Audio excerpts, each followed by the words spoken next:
자, IMF에서 나온 한국 가계부채 관련 내용 설명 부탁한다 라고 하시죠. 이제 IMF의 경고 쉬는 시간 동안 찾아놨습니다. 한국 정부 부동산 대출 규제 완화 재검토해야 된다, 이런 기사가 떴고, 그러니까 재검토해서 지금 계속 규제하고 있는 거죠. 이야기한 것들 보면은 모기지 대출 증가를 부르거나 불필요한 조처는 재고려와 조정이 필요하다, 이런 이야기들 나오고 있고, 또 다른 이야기로는 지금 빚더미 한국에 경고를 하고 있다, 뭐 이런 식으로 기사들이 나오고 있어서 원문이죠. 이게 해석을 돌렸는데 그림은 해석이 안 됩니다. 그림은 해석이 안 돼서 봤을 때 글로벌 부채는 증가 추세로 돌아가고 있습니다. 팬데믹 이전에 GDP 대비 글로벌 부채 비율은 수십 년 동안 상승했고, 뭐 이런 이야기. 네, 중국 같은 경우 이야기가 나왔죠. 중국은 수십 년 동안 글로벌 부채를 늘리는데 중심적인 역할을 했다. 근데 그때 한번 저희가 말씀드린 게 있어요. 중국하고 한국만 높은 부채 증가를 나타냈다.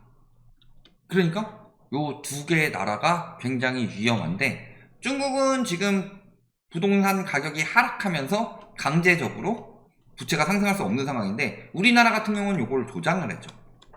대표적인 게 뭐예요? 예를 들어서 DSR 같은 경우도요, 세계 주요국들은 거의 2011년에서 12년 사이에 됐는데 우리나라는 거의 한 21년, 본격적으로 22년부터 시행이 됐죠. 그러니까 이것도 10년이나 늦었어요. 10년이나 늦었는데 우리나라 주담대 차주의 DSR은 60%가 넘어갔다고 그랬죠. 그리고 이게 금리가 올라가서 그런 게 아니냐라고 했을 때 여기 코로나 때도 50%는 넘어갔다. 연체율 같은 경우는 금리가 떨어져서 연체율 떨어지다가 금리 올라가니까 다시 올라가는 거고, 집값 떨어지고 금리 올라가니까. 그러니까 이 부분에 대해서요, IMF에서 이야기한 건데, 이게 보시면은 거시 건전성 정책으로 DSR 한도가 포함한 조치를 환영한다.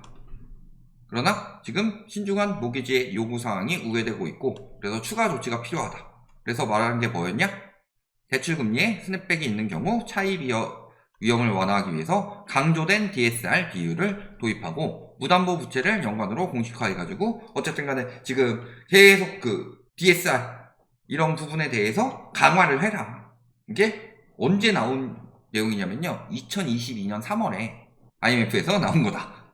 그러니까 이때부터 DSR 강화를 경고를 했어요, IMF에서. 그런데 우리나라는 어떻게 했죠? 2021년 7월에 DSR 시행을 했죠. 6억 이상 주택에 대해서. 그리고 22년 1월에 2억 이상 대출에 대해서. 그리고 7월에 1억 이상 대출에 대해서 DSR을 적용을 했다. 근데 문제는 요 상황에서 집값이 너무 빠르게 떨어지니까 2023년에 1월 30일에 DSR을 우회하는 특례 보금자리론이 나왔고, 그 다음에 한 6월쯤에 50년 주담대 이야기가 나왔죠. 근데 문제는 그 전에 2022년 40년 주담대가 나왔죠. 이게 말이 안 되는 거죠. 왜냐면은 왜 30년 주담대냐? 자, 우리나라 말고 외국 기준으로 봅시다. 왜 외국에서 30년 주담대가 기본이냐? 20세에 성인이 되죠? 그래서 바로 성인 되자마자 집 산다, 본인 능력으로. 말이 안 되죠. 한 10년 정도 모아야지. 그래서 한 30세가 됐어요. 여기에 10년 정도 모은 내 소득에다가 대출을 받아서 내 집 마련한다. 30년 동안 갚으면 60세가 되죠. 60세에 만료가 된다. 그리고 그때 은퇴한다. 그래서 60세까지 대출을 받아서 30년 주담대, 이렇게 나온 건데, 40년 주담대가 말이 되고 50년 주담대가 말이 되냐? 말이 안 되는 거지. 그러니까 은퇴한 사람들한테도 계속 일하라고 하는 거예요. 그러면 가뜩이나 청년층 일자리도 없는데 은퇴한 사람들이 그 일자리 되게 가져가는 거고, 은퇴한 사람들은 계속 빚을 갚느라 노후 빈곤에 시달리는 거고. 그러니까 한국 노인 빈곤율은 OECD 1위가 되는 거다. 그러니까 위험하다고 말씀드린 게 뭐예요? 그런 이야기를 하는 사람들이 있어요. 이런 이야기를 하시는 분이 있습니다. 여기서 이야기하는 게 뭐다?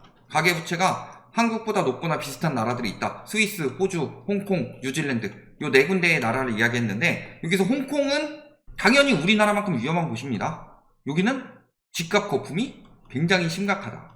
그리고 스위스, 호주, 뉴질랜드 같은 나라 봐봐라. 복지가 어느 정도냐. 저 나라들이 노인빈곤이 심한 나라예요. 그러니까 문제는 가계부채 위험이에요. 우리나라 왜 더 위험하냐? 고령층까지 그 가계부채를 계속 끌고 가니까. 근데 집값은 계속 오른다고 하고 내 자식들은 또 우리나라 같은 경우는 또 자식들한테 많이 해주려고 그래야죠. 내 자식들은 집 사기 힘드니까 내 집이라도 남겨줘야 될 텐데 그러니까 주택연금도 안 받지. 그렇게 계속 쥐고 있는 거고 부동산 불패론이 그 베이비 부모 세대들한테는 부동산 불패론이 굉장히 심각하니까. 그래서 조금 생각 있는 사람이라면 답이 나와요. 그 아나운서 누구였더라? 어떤 아나운서가 예전에 스트레이트였나? 거기서 그런 이야기 하더만. 본인은 서초동 집 살고 있고 서초동 집값이 굉장히 올랐는데 좋냐? 내가 아들 둘이 있는데 내가 지금 집 팔아가지고 얘네 둘 집을 해줄 수가 없는 상황이다. 생각 있는 사람들은 그렇게 이야기를 하죠. 생각 없는 사람들은 집값 올라가네 해라지 이야기하고 있는 거고. 대표적으로 친구 하나가 집을 샀는데 고점 가까워 오니까 집값 떨어지기 전에 팔아라 그런 이야기를 했더니 이건 자식들한테 물려줄 거래요. 근데 집값 올라간다고 좋아해. 정신이 없는 거지. 그러니까 노인 빈곤 이런 상황들이 벌어지는 거고, 그렇기 때문에 우리나라 노인 빈곤이 굉장히 위험한 이유는요, 부양비 부담이 더 늘어납니다.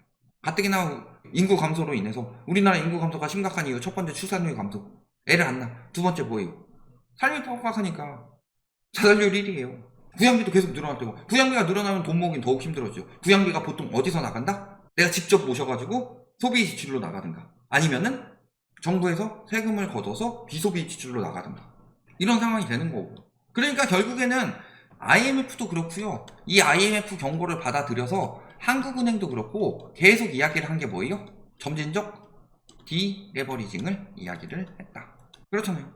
이게 결국에는 이제서야 정부 귀에 들어간 거고, 그러니까 정부에서 지금 하고 있는 게 뭐예요? 50년 주담대에 대해서 DSR 적용하겠다. 몇 년으로? 40년으로.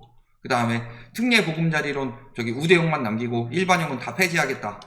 그 다음에 인터넷 은행들 혹은 뭐 1금융권도 그렇고 2금융권도 그렇고 가계부채 자제해라. 그러니까 은행권들이 지금 다 어디로 가고 있어요? 기업부채로 가고 있죠. 다 이런 식으로 정부에서 인제서야 누르고 있는 거예요. 그리고 여기에다가 이제 추가로 들어오는 게 뭐예요? 스트레스 DSR. 이게 1%포인트 정도 가산한다고 그랬죠. 여기에다가 은퇴 후 소득 감소 또 이거 지금 그 DSR 적용 고려하고 있는 거죠.